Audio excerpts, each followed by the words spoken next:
I found him thinking out loud amongst the herbs and the birds and the surge of the ocean. Standing in the surf, I was certain of this notion. Emotional, I fell to my knees in the sand and the water with devotional hands and head bowed down. I thought of the course of my life to this point.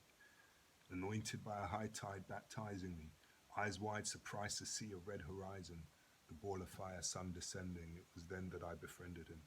He told me that he'd grown old, patiently waiting to hold this conversation, and he thanked me for engaging him. The sun reflecting copper coins on the choppy surface of the ocean as he said, "Let's take a swim." My mind was racing, trying to place him, because something in his face seemed familiar, with speech somewhat similar to poetic prose.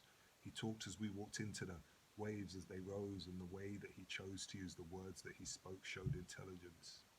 Evoked in me a reverence. I hang on every sentence as we float, mentally making notes on philosophy as he quotes Socrates in reference to the properties of water, to where inhabited planets are scattered and why dark matter makes up a quarter of the universe. Said he sought to find the first fractal of the foamy surf bursting on the shore that seemed to crackle, and I thirsted for more actual facts. He linked verses and chapters from the Bible to mathematics. Think of the sources of quantum mechanics, he said, because everything's connected through a collective consciousness, and that the practice of reflective self-analysis can act just like a catalyst, catapulting you towards enlightenment. So don't be frightened by the still and silent clearness of a heightened awareness. He spoke fearlessly of wars he had endured, both with pen and by the sword, how he'd suffered and recovered and discovered that the core of this existence is an energy, felt in our body's chemistry.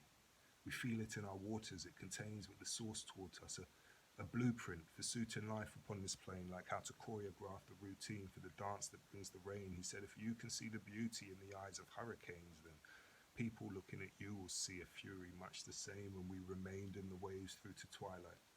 He went on to explain the behaviors of wildlife, the untamed arcane workings in the secret mind of nature, the reasons why the seasons don't apply at the equator. Often we are violators of her balance, her order, as though we have greater purposes or talents. And the water's surface reflected the claret red and violet of the tie-dyed night sky as a high tide escorted us back to the shore, where he assured me, in order to foresee the doors of opportunity, then you mustn't ignore me. He swore I wore my heart on my sleeve and that I take things personally. Maybe you love too easy, he said. And in agreement, I nodded as we plodded slowly onward towards dry sand. And by now I begin to understand the significance of this man, indicative, and I am all but dazed by his knowledge.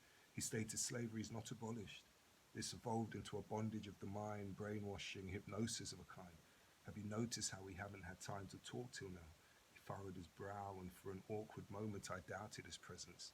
You see, it seemed we'd walked in tandem, leaving just one set of footprints in the sand, and I know this meeting isn't random, it's a planned encounter, and I stand astounded. Then I'm grounded. See, I no longer found it difficult to recognize this individual, the first person singular present of be, am, I am I, am. It's in the AM times, approaching 3:30, and the beach is deserted. We've been standing here for hours, he said. Our feet are hurting us. The clouds disperse, and I search for the curved horizon line of the black satin sky as back to back I sat in silence.